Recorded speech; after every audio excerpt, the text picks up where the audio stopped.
할렐루야. 오늘 4월 1일 목요일 날짜입니다. 우리 계속해서 고난주간 특별 새벽 기도로 우리 진행하고 있습니다. 우리 오늘 본문 말씀 마태복음 27장 27절에서 44절 말씀 함께 묵상하겠습니다.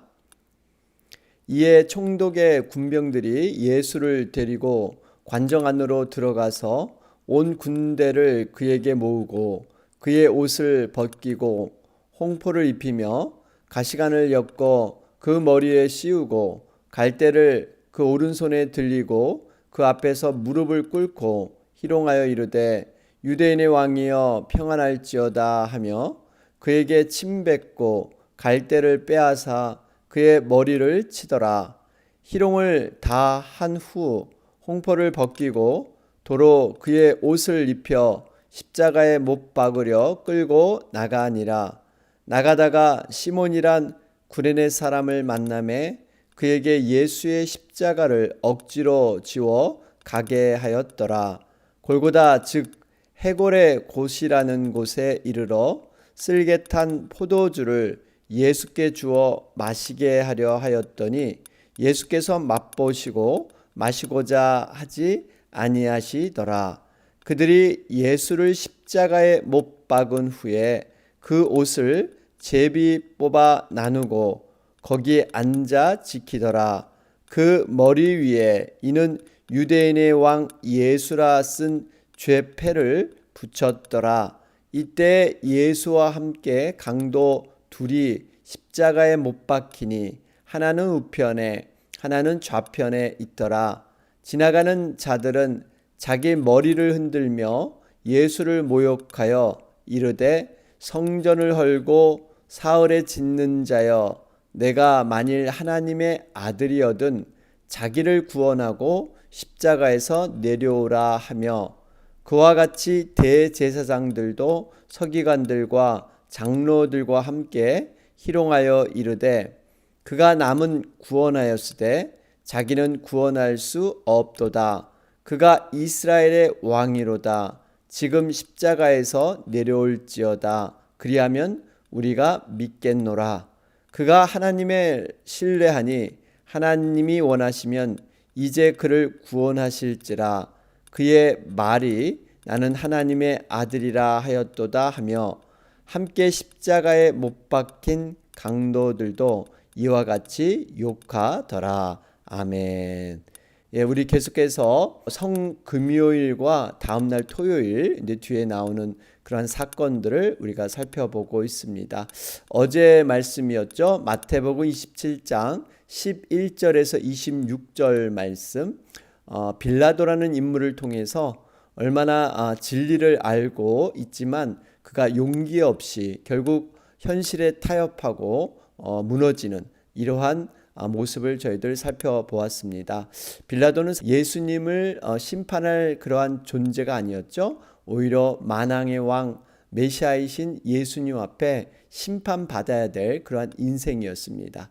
예수님을 구체적으로 만날 수 있는 개인적인 그런 기회도 있었지만 그는 예수님을 깊이 만나지 못했습니다. 더군다나 죄가 없다는 것을 너무나 잘 알고 있었죠. 유대인의 시기에 의해서 지금 이러한 상황이 벌어진다는 것, 또한 자신의 아내를 통해서 꿈에 확실한 죄 없음을 이미 알고 있었습니다.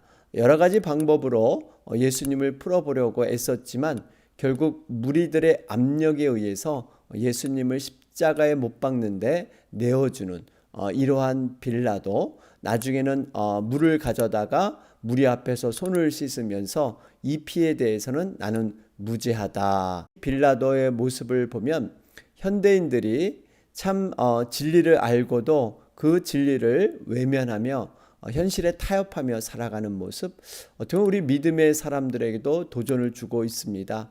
우리가 하나님의 말씀 진리 앞에 용기를 가지고 담대함으로 이 세상을 거슬러 살아가는 것, 여러분 이것이 진정한 신앙의 용기인 줄로 믿습니다. 자, 그런 가운데 오늘 이어지는 말씀은 예수님께서 십자가에 달리시는 그러한 말씀이 전개되고 있습니다. 예수님께서는 로마 군인들을 에워싸와서 많은 그런 조롱과 멸시를 당하시죠. 왕의 상징인 홍포를 입히고 가시면류관을 씌우고 홀 대신에 갈대를 손에 쥐어서 경비하는 흉내를 내는, 그런가 하면 그들은 또 예수님께 침을 뱉고 갈대를 빼앗아서 돌아가면서 예수님의 머리를 치기도 했습니다.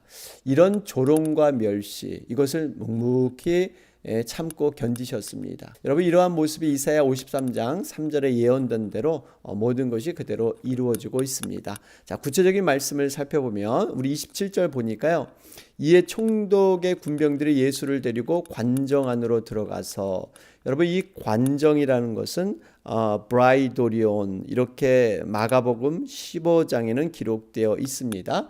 원래 이 총독의 관저는요 가이사라에 있죠. 그런데 지금 임시 관저로 사용되고 있습니다. 왜냐하면 빌라도는 한 600명의 군인을 데리고 와서 혹시나 하는 예루살렘에서 반란이 일어날까봐 유월절 명절 때 이런 반란에 대비하기 위해서 600명 정도의 군사를 이끌고 이곳으로 왔습니다. 그 몇백 명의 군병들에 에워싸여서 예수님께서는 조롱을 받게 되죠. 이 모습도 시편 기자를 통해서 예언된 말씀이었습니다. 시편 22편 12절 13절에 보면요. 많은 황소가 나를 에워싸며 바산의 힘센 소들이 나를 둘렀으며 내게 그 입을 벌림이 찢고 부르짖는 사자 같으니이다. 우리 주님께서는 조금도 흔들리지 아니하고 모든 순환을 묵묵히 감당하고 계십니다. 사실 예수님께서는 더 많은 군사들을 동원할 수도 있죠. 12영이나 되는, 여러분 12영은 한 군단 6,000명 곱하기 12, 이러한 많은 숫자, 그럼에도 불구하고 하나님의 뜻을 이루기 위해서 모든 고난을 직접 감당하고 계십니다. 그런 가운데 28절 말씀을 보면 그들이 정말 얼마나 조롱을 했는지 왕으로 흉내를 내면서 이렇게 조롱을 하고 있습니다.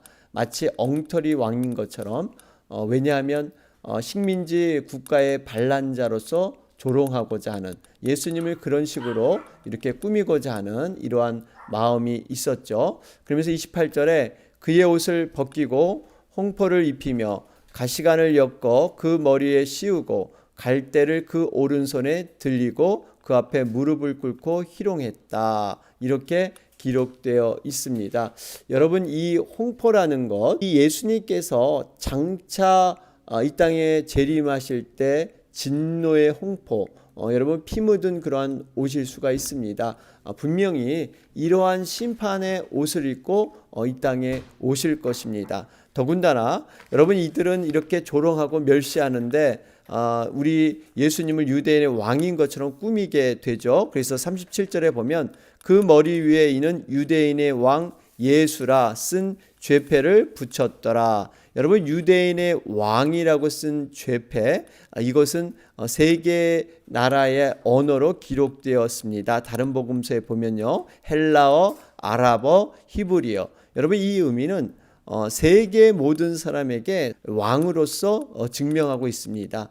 이들은 사실 예수님을 조롱하고 멸시하기 위해서 장난치기 위해서 이렇게 한 것이지만, 그것을 통해서 실제로 주님이 세계 왕이다 하는 것을 입증해 보여주고 있습니다.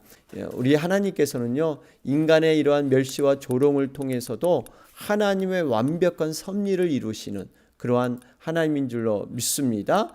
특별히 여러분, 이 갈대는 중근동 지방에 자라는 그 갈대는 매우 단단하다고 하죠. 그래서 그 단단한 갈대 지팡이로 가시면류관을 쓰신 우리 주님의 머리를 치니까 육신적인 고통과 정신적인 모멸감은 아마 더했을 것입니다. 그럼에도 묵묵히 모든 것을 감당하시는 주님. 30절에 보면 침 뱉고 갈대를 빼앗아 그 머리를 치더라. 31절에 희롱을 다한 후 홍포를 벗기고 그 옷을 입혀 십자가에 못 박혔다. 그러죠?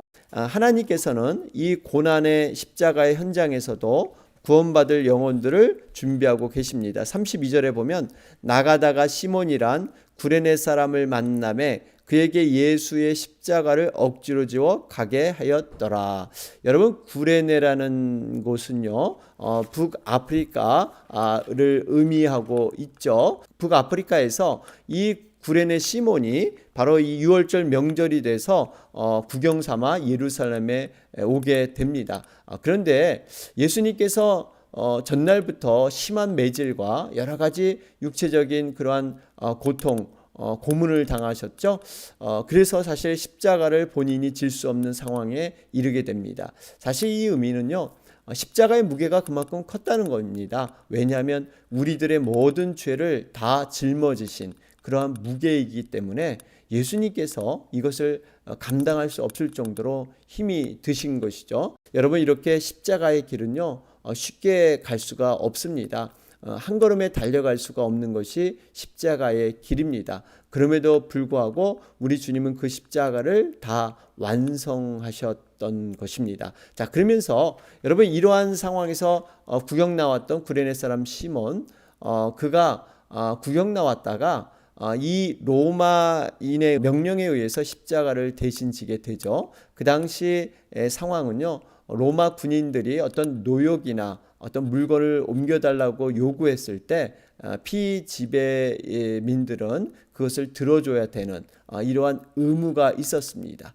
구레네 사람 시몬의 편에서 보면 그저 유월절 명절 구경하러 방문한 자신이었는데 정말 어떻게 다른 사람이 아닌 왜 나에게 이렇게 어려운 십자가, 무거운 십자가를 짊어지게 하는가, 참 불평할 수 있는 이러한 모습이었죠. 그런데 정말 놀라운 것은 이렇게 억지로 진 그러한 십자가일지라도 정말 하나님께서는 그 십자가를 통해서 놀라운 영적인 축복을 내려주시는 줄로 믿습니다. 여러분, 이 일 후에 어떤 일이 일어나면 바로 이 구레네 시몬의 모든 가족이 예수님을 믿고 구원받고 정말 신앙인의 중추적인 정말 교회의 기둥이 되는 놀라운 역사들이 일어납니다. 사실 구레네 시몬의 아들이 알렉산더와 루포인데요. 사도들에게 너무나 잘 알려진 그러한 신앙인의 그러한 이름입니다. 그래서 바울은 루포의 어머니에게 문안하라. 나의 영적인 어머니이다. 바울, 여러분 바울 아시죠? 바울이 바로 이 루포의 어머니.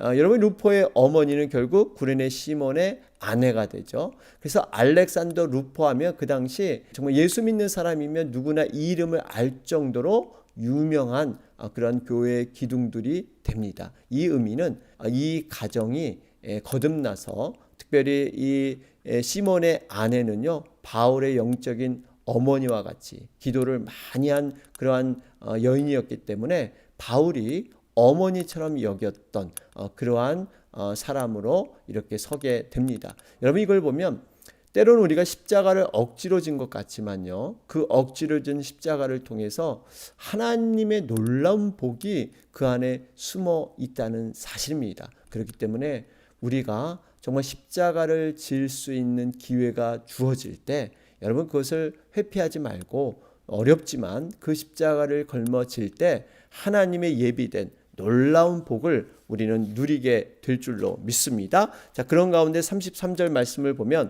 골고다 즉 해골의 곳이라는 곳에 이르러, 여러분, 이 골고다 해골이란 뜻이 있습니다.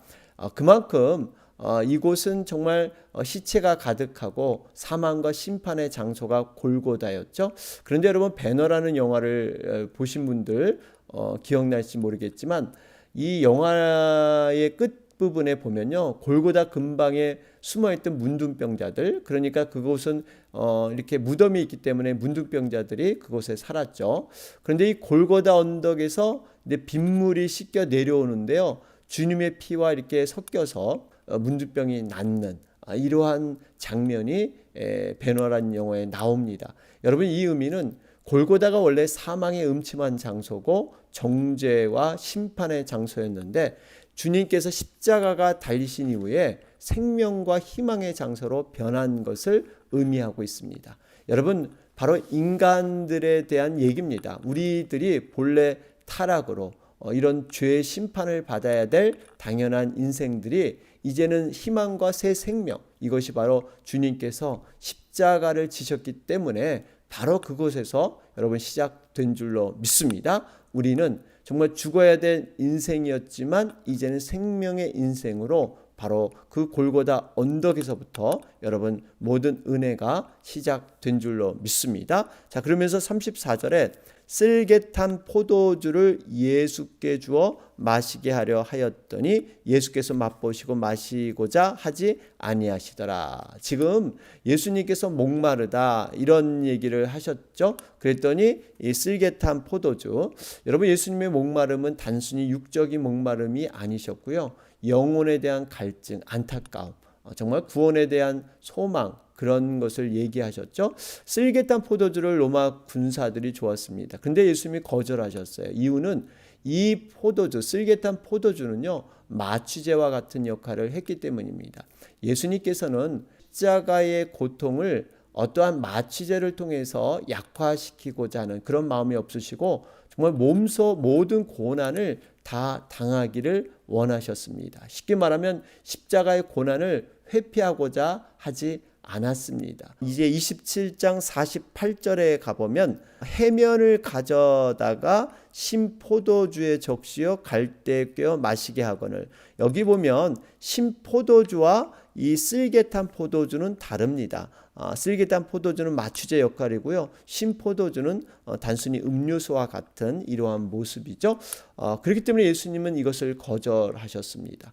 여러분 이걸 보면 우리가 고난이라는 것을 우리가 정말 통과하는 것, 이러한 것을 통해서 상처받은 위로자라 그러죠. 예수님은 십자가의 육적인 고통을 다 손수 맛보셨기 때문에 우리의 육적인 고통을요, 정말 그 모든 것을 다 아십니다. 그래서 우리가 육체적으로 어렵고 힘들 때 여러분 이 십자가를 바라보며 기도하면 바로 우리 주님의 위로와 소망을 얻게 될 줄로 믿습니다. 우리가 때로는 고난을 통해서 상처받은 위로자로 우리를 세우기 위해서 때로는 고난을 경험하게 하신 것을 우리는 알 수가 있습니다. 자, 그러면서 여러분 35절부터 40절 말씀을 쭉 보면 예수님께서 어떠한 고난을 당하셨는가? 총체적인 고난을 당하셨죠. 세 가지 고난이셨습니다. 우리 첫 번째로 육적인 고통이 있으셨습니다. 손과 발이 굵은 목으로 바뀌셨는데요. 여러분 사실 손목에 못이 바뀌셨죠. 그렇지 않으면 시체의 이 무거운 몸이 밑으로 이렇게 떨어지기 때문에 손목에, 더군다나 채찍은요, 뾰족한 납덩이, 뼈 조각이 끝에 있습니다. 그래서 채찍을 때릴 때마다 살점이 떨어져 나가는, 그래서 나중에는 몸이 너덜너덜해지는 이러한 모습, 가시면류관으로 머리를 짓누를 때 그 고통 때문에 피범벅이 되셨던 이런 육적인 고통 뿐만 아니라 정신적인 고통이 있었습니다. 예수님께서 조롱과 멸시와 비웃음, 여러 가지 침뱉음, 더군다나 벌거벗기어서 여러분 십자가에 달리게 되시죠. 군병들이 나중에 옷을 이렇게 속옷을 거치는 이 세마포를 가지고 그들이 서로 나눠 갖기를 원했죠. 여러분 이 세마포는 어머니 마리아가 짜서 입혀준 그런 옷입니다. 당신은 성년이 된 자녀에게 자신이 손수 짠 세마포 옷을 선물했던 이러한 관행이 있었죠. 여러분 이러한 마음이 얼마나 아프셨을까요? 이건 정치적인 큰 고통이 있으셨습니다. 그러면서 마지막으로 영적인 고통이 있었죠. 엘리 라마 사박다니, 나의 하나님 어찌하여 나를 버리셨나이까. 여러분 이러한 하나님과 분리되는 고통, 찢어지는 고통, 능지처참이라 그러죠. 하나님과 한 몸이셨습니다. 아버지와 나는 하나고 아버지가 일하시니 나도 일하신다. 나로 말미암지 않고는 아버지께 올 수가 없다. 하나님의 뜻과 이렇게 한 몸, 한 그러한 몸으로 이렇게 지내시다가 이 모든 것이 찢어지는 이러한 고통, 이런 영적 고통을 예수님은 당하셨죠. 그런데 이 모든 것들을 다 정말 믿음으로 이겨내셨습니다. 자, 그러면서 여러분 39절에 지나가는 자들이 자기 머리를 흔들며 예수를 모욕하여, 머리를 흔든다는 것은요, 큰 모욕을 나타내는 것이죠. 그러면서 여러분 41절부터 우리 43절 말씀을 보시면 대제사장과 서기관과 장로들 같이 희롱하고 있죠.